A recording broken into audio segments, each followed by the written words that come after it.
Telugu young directors ఛానల్కి స్వాగతం సుస్వాగతం. ఇంతకు ముందు మనం film making step by step అనేటువంటి భాగంలో బడ్జెట్ వేసుకోవటం అనేటువంటి ప్రాసెస్లో పార్ట్ 2 చూసాం. ఇది పార్ట్ 3 కింద వస్తుంది.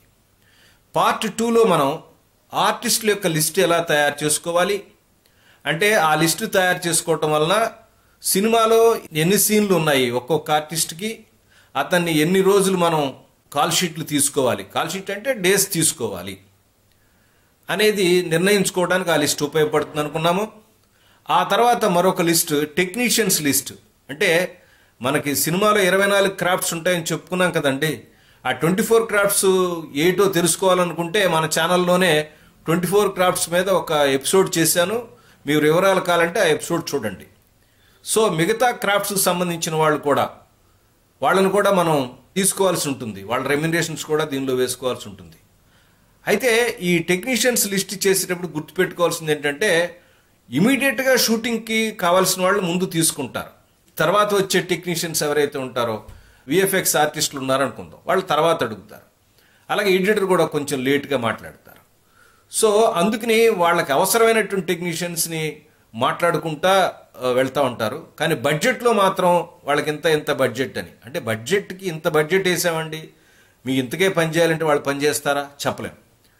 లేదు, వాళ్ళు అడిగిన బడ్జెట్ ఇస్తే మీరు ఓవర్ బడ్జెట్ అవుతుంది.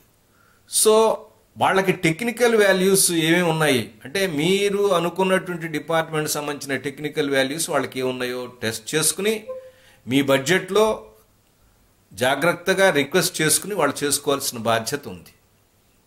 సో ఒక్కొక్కసారి డే వైజ్గా తీసుకుంటున్నారు అంటే నెంబర్ ఆఫ్ డేస్ తగ్గించుకుంటారు. అంటే టైం పీరియడ్ అంటే వర్క్ చేసే టైంని పెంచుకొని నెంబర్ ఆఫ్ డేస్ తగ్గించుకుంటారు. ఇలా బడ్జెట్ని తగ్గించుకోవడానికి రకరకాల మార్గాలు. రిక్వెస్ట్ చేసి మంచి టెక్నీషియన్స్ రిక్వెస్ట్ చేసి అడుగుతారు. అలాగే నెంబర్ ఆఫ్ డేస్ తగ్గించుకుంటారు, లేదా కొత్త వాళ్ళని తీసుకోవటం, ఇలా రకరకాల టెక్నిక్స్ ఉపయోగించి బడ్జెట్ని కంట్రోల్ చేస్తారు. అదంతా మనం వేరే ఒక ఎపిసోడ్లో హౌ టు కంట్రోల్ బడ్జెట్ అనేది చెప్తాను, వివరంగా చెప్తాను, అది మనం మాట్లాడుకుందాం. ఈ రోజున మిగతా లిస్టులు ఏమున్నాయి, ఆ తర్వాత ఈ బడ్జెట్ని ఎలా కంక్లూడ్ చేశాననేది ఈ ఎపిసోడ్లో మీకు చెప్తాను. పదండి ఎపిసోడ్లోకి వెళ్దాం. లొకేషన్స్ అంటే సీన్ జరిగే ప్రదేశాలు. లొకేషన్ అంటే మీకు ఆల్రెడీ అర్థమై ఉంటుంది. సపోజ్ హీరో ఇల్లు అనుకుందాం. హీరో ఇల్లు ఒక లొకేషన్. అంటే హీరో ఇంట్లో జరిగేటటువంటి సీన్లన్నీ కూడా అక్కడే ఆ ఇంట్లోనే జరుగుతాయి. ఇది కూడా చాలా సందర్భాల్లో మారుతూ ఉంటాయి. సపోజ్ హీరో ఇంటి యొక్క ఎక్స్టీరియర్ ఒక ఇల్లు తీసుకుంటారు, ఇంటీరియర్ ఒక తీసుకుంటారు. ఇంటీరియర్ కూడా ఒకటే కమిట్ అవ్వరు, ఒక ఇల్లు తీసుకుని అక్కడే తీయరు సినిమా. ఒకవేళ ఒక సినిమాకి ఎక్స్టీరియర్ బాగుంది అనుకోండి, హీరో ఎక్స్టీరియర్ సీన్లన్నీ ఒక ఇంటి ముందు తీస్తారు. అలాగే ఇంటీరియర్ బాగుంది, ఏదో హాల్ అవన్నీ ఒక ఇంట్లో బాగున్నాయి, ముందు పక్క బాగాలేదు, చాలా కంజెస్టివ్గా ఉంది ప్లేస్. అందుకని ఏం చేస్తారు, ఆ ఇంట్లో వాళ్ళు హాల్లో ఉన్న సీన్లను తీస్తారు. అయితే ఆ ఇంట్లో కిచెన్ సరిగ్గా లేదు, చాలా ఇరుగ్గా ఉంది, లేదా కిచెన్లో కొన్ని సీన్లు ఉన్నాయి, లేదా బెడ్రూమ్లో కొన్ని సీన్లు ఉన్నాయి. కానీ కిచెన్ బెడ్రూమ్ ఆ ఇంట్లో బాగాలేదు, కిచెన్ బెడ్రూమ్ వేరే ఇళ్లలో తీస్తారు. ఇలాగా లొకేషన్లో వాళ్ళు తీయగలిగేటటువంటి సీన్ను బట్టి, దానికి కావాల్సిన స్పేస్ని బట్టి లొకేషన్ని డిజైన్ చేసుకుంటారు. సో ఇలా మనం ఎన్నెన్ని సీన్లు అంటే ఒక్కొక్క లొకేషన్లో, ఫర్ ఎగ్జాంపుల్ హీరో హౌస్ అంటే హీరో హౌస్లో ఎన్ని సీన్లు ఉన్నాయి, హీరో హౌస్లో మొత్తం 15 సీన్లు ఉన్నాయనుకున్నాం. రోజుకు 3 అంటే అవుతుంది 5 మూళ్ళ 15. ప్రొడక్షన్ మేనేజర్ కానీ ఎవరైనా ప్రొడ్యూసర్ తరపు వాళ్ళు వెళ్ళి, సార్ మనకి 5 మూళ్ళ 15 అంటే 5 రోజులు కావాలి సార్, మరీ 5 రోజులు కాకుండా ఒక 2 రోజులు వేసుకుని 7 డేస్, ఒక 7 డేస్ దాకా 1 వీక్ దాకా మాకు అవసరం అవుతుందండి అని చెప్పి ఆ ఇళ్ళు పర్మిషన్ తీసుకుంటారు. ఫ్రీగా వచ్చేది అయితే ఫ్రీగా చెప్తారు వాళ్ళకి ఇలా కావాలని. లేదంటే డబ్బుల కోసం కట్టేటువంటి రెంటెడ్ హౌసెస్ ఉంటే వాటిలో కూడా తీసుకుంటారు, లేదా స్టూడియోలో కూడా సెట్ కూడా వేసుకోవచ్చు, అది వేరే విషయం. మనం కాబట్టి ఏ లొకేషన్ మనకి ఎన్ని రోజులు కావాలి అని తెలుసుకోవాలంటే ఆ లొకేషన్లో ఎన్ని సీన్లు ఉన్నాయనేది తెలుసుకోవాలి. ఈ లిస్ట్ మనకు చెప్తుంది. ఆ లిస్ట్ ఏంటి అంటే సీరియల్ నెంబర్ ఉంటుంది, లొకేషన్ నేము, తర్వాత నెంబర్ ఆఫ్ సీన్స్, తర్వాత సీన్ నెంబర్స్, తర్వాత లాస్ట్లో వచ్చేది నెంబర్ ఆఫ్ డేస్, అంటే ఎన్ని రోజులు కావాలి. ఇలా ఒక లిస్టు తయారు చేసుకుంటాం. అలాగే లొకేషన్స్లో మరొకటి కూడా పెట్టుకుంటారు. సపోజ్ ఫర్ ఎగ్జాంపుల్ ఏదైనా ఒక సెట్లు వేయాలి, పెద్ద పెద్ద సెట్లు. అంటే ఇల్లు దొరకట్లేదు, మనకి అనుకున్న లేవు, లేదా సెట్ వేయాలనుకుంటే ఆ సెట్స్కి అంటే హీరో హౌస్కి సెట్ ఏమైనా వేద్దాం అనుకున్నాం అనుకోండి, ఆ హీరో హౌస్కి సెట్కి ఎంత అవుతుంది ఖర్చు అని కూడా దీనిలోనే రాసుకుంటారు. ఏ సెట్స్ అయినా కానీ సినిమాలో ఉండే కూడా రాసుకుంటారు. లేదు వాటి గురించి వేరే లిస్ట్గా తయారు చేసుకున్నా పర్వాలేదు. బిగినర్స్ కాబట్టి నేను అవగాహన కోసం దానిలోనే రాసుకుంటారని చెప్తున్నాను. తర్వాత మనం ఇందాక లిస్టులో రాసుకున్న దానిలో మూడోది వచ్చేసేది ప్రీ ప్రొడక్షన్ కాస్ట్. అంటే ప్రీ ప్రొడక్షన్ కాస్ట్ అంటే ఎట్లా వస్తుంది? మీరు సినిమా కమిట్ అయిన తర్వాత, అంటే ఒక ప్రొడ్యూసర్తోనో ఒక ప్రొడక్షన్ హౌస్తో కమిట్ అయిన తర్వాత అక్కడి నుంచి ఆఫీస్ తీసి అక్కడి నుంచి సినిమా అయిపోయే వరకు ఉన్నటువంటి ఎక్స్పెన్సెస్, అంటే ప్రీ ప్రొడక్షన్ అవ్వచ్చు, తర్వాత ఆఫీస్ ఎక్స్పెన్సెస్ అవ్వచ్చు, తర్వాత స్క్రిప్ట్ రాసే వరకు జరిగేటువంటి ఎక్స్పెన్సెస్ అవ్వచ్చు. ఇవన్నీ కూడా కలిపి, అంటే ఆఫీస్ మెయింటెనెన్స్ కానీ మిగతా స్టాఫ్ అందరూ వచ్చి ఉండటానికి వెళ్ళటానికి, ట్రాన్స్పోర్ట్, తర్వాత ఆర్టిస్టులను పిలవడానికి, వాళ్ళు ఇంటర్వ్యూలు చేయడానికి, తీసుకురావడానికి, ఇట్లా బోలెడు కార్యక్రమాలు నడుస్తూ ఉంటాయి. సినిమా ఆఫీస్ నడుస్తుందంటే ఒక కంపెనీ నడుస్తున్నట్టే. కాబట్టి ప్రీ ప్రొడక్షన్ ఎక్స్పెన్సెస్ కింద కొంత అమౌంట్ని వేసుకుంటారు ప్రొడ్యూసర్స్, అదొక పద్ధతి. తర్వాత వచ్చేది పోస్ట్ ప్రొడక్షన్ ఎక్స్పెన్సెస్. అంటే ఈ పోస్ట్ ప్రొడక్షన్ అంటే సినిమా షూటింగ్ అయిన తర్వాత వచ్చేటటువంటి, ఇప్పుడు హార్డ్ డిస్క్లో చేస్తున్నారు, అంటే చిప్స్లో రికార్డ్ అవుతుంది, దాన్ని హార్డ్ డిస్క్లోకి ట్రాన్స్ఫర్ చేసి ఆ హార్డ్ డిస్క్ మన ఎడిటింగ్ రూమ్లోకి తీసుకెళ్లి షూటింగ్ చేసిన తర్వాత ఎడిటింగ్ చేస్తూ ఉంటారు. ఇది ఒక ప్రాసెస్ ఇప్పుడు జరిగేది. ఇదివరకు ఫిల్మ్తో చేసేవాళ్ళు, ల్యాబ్లో దాన్ని ప్రాసెస్ చేయటం, తర్వాత దాన్ని నెగిటివ్ కట్ చేయటం, తర్వాత పాజిటివ్గా ప్రింట్ చేయటం, ఆ ప్రాసెస్ ఉండేది. అది ఓల్డ్ పద్ధతి, ఇప్పుడు ఎవరు ఫాలో అవ్వట్లేదు. ఇప్పుడు అన్ని డిజిటల్ కెమెరాలు కాబట్టి చిప్స్లో రికార్డ్ అవుతుంది. ఆ అసిస్టెంట్ డైరెక్టర్లు ఏ చిప్లో ఏ సీన్స్ ఏ షార్ట్స్ రికార్డ్ చేస్తున్నారో అది షూటింగ్లో నేను ఎక్స్ప్లెయిన్ చేస్తాను. దానికి ఒక ప్రాసెస్ ఉంటుంది. ఆ ప్రాసెస్లో చేసి ఆ చిప్ని ఒక్కొక్క చిప్లో ఇంత డేటానే పడుతుంది కదా, కంప్యూటర్ ఉపయోగిస్తున్నారు, మీ అందరికీ తెలిసిందే ఇన్ఫర్మేషన్. సో దాన్ని ఏం చేస్తారంటే ఇంకొక హార్డ్ డిస్క్లోకి ఎక్కిస్తారు. దాన్ని ఆ హార్డ్ డిస్క్ని ఎడిటింగ్ రూమ్లో తీసుకెళ్తారు. సో ఇలా చేయటం కోసం ఇది జనరల్గా జరిగే ప్రాసెస్. అయితే ఈ పోస్ట్ ప్రొడక్షన్ ప్రాసెస్ అన్నిటి చేయడానికి ఏం చేస్తారంటే ఒక అమౌంట్ మాట్లాడుకుంటారు.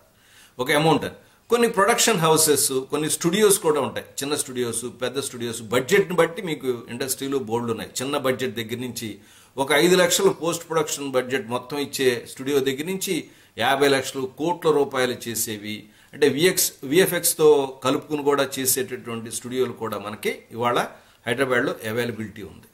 సో మనం సెలెక్ట్ చేసుకున్న స్టూడియోనే మనకు ఒక అమౌంట్ ఇస్తుంది.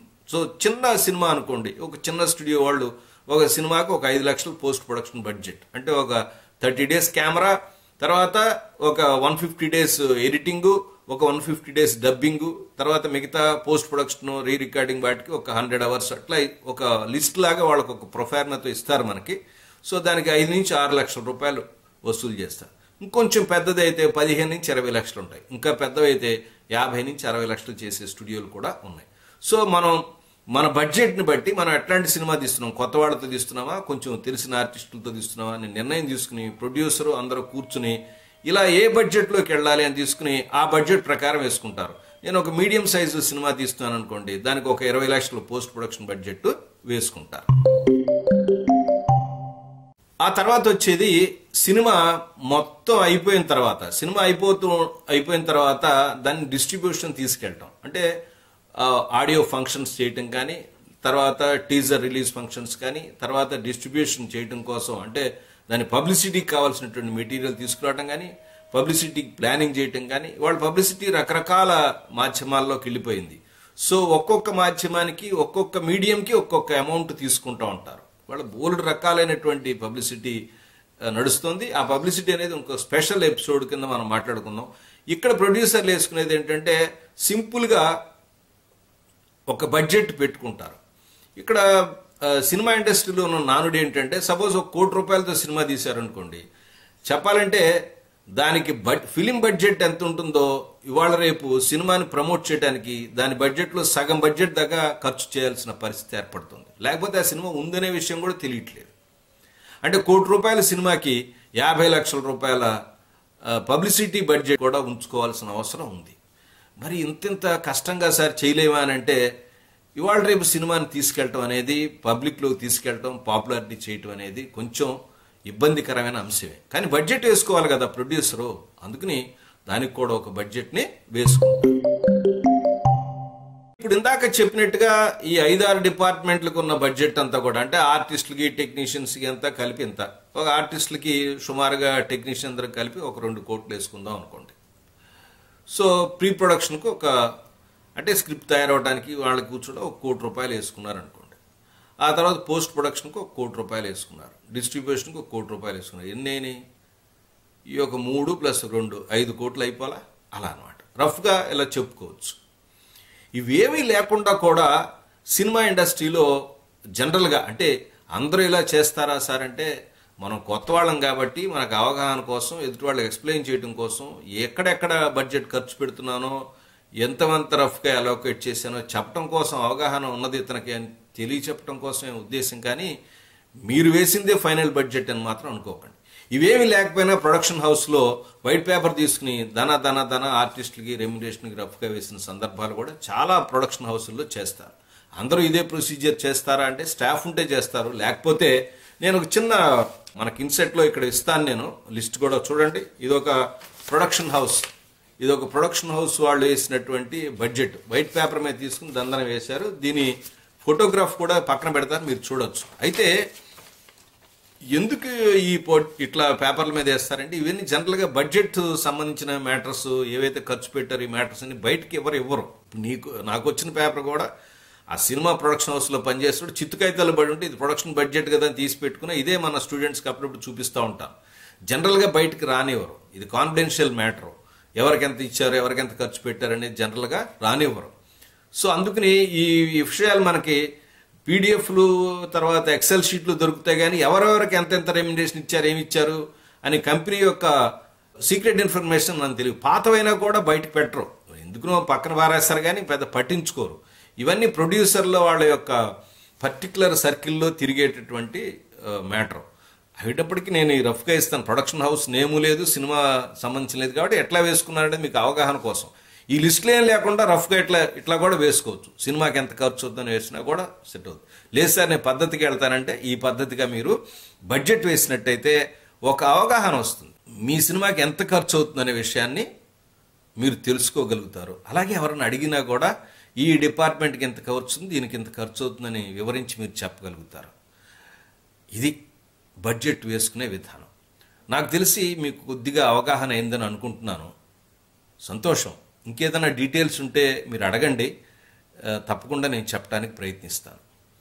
ఇది బిగినర్స్ కోసం చేసిన ఎపిసోడ్ అనే విషయాన్ని మరొకసారి గుర్తుంచుకొని మీరు దీన్ని అవగాహన చేసుకుని మీరు ఉపయోగించుకుంటారని ఆశిస్తూ మరొక మంచి ఎపిసోడ్తో మళ్ళీ కలుస్తాను. అప్పటిదాకా నమస్కారం.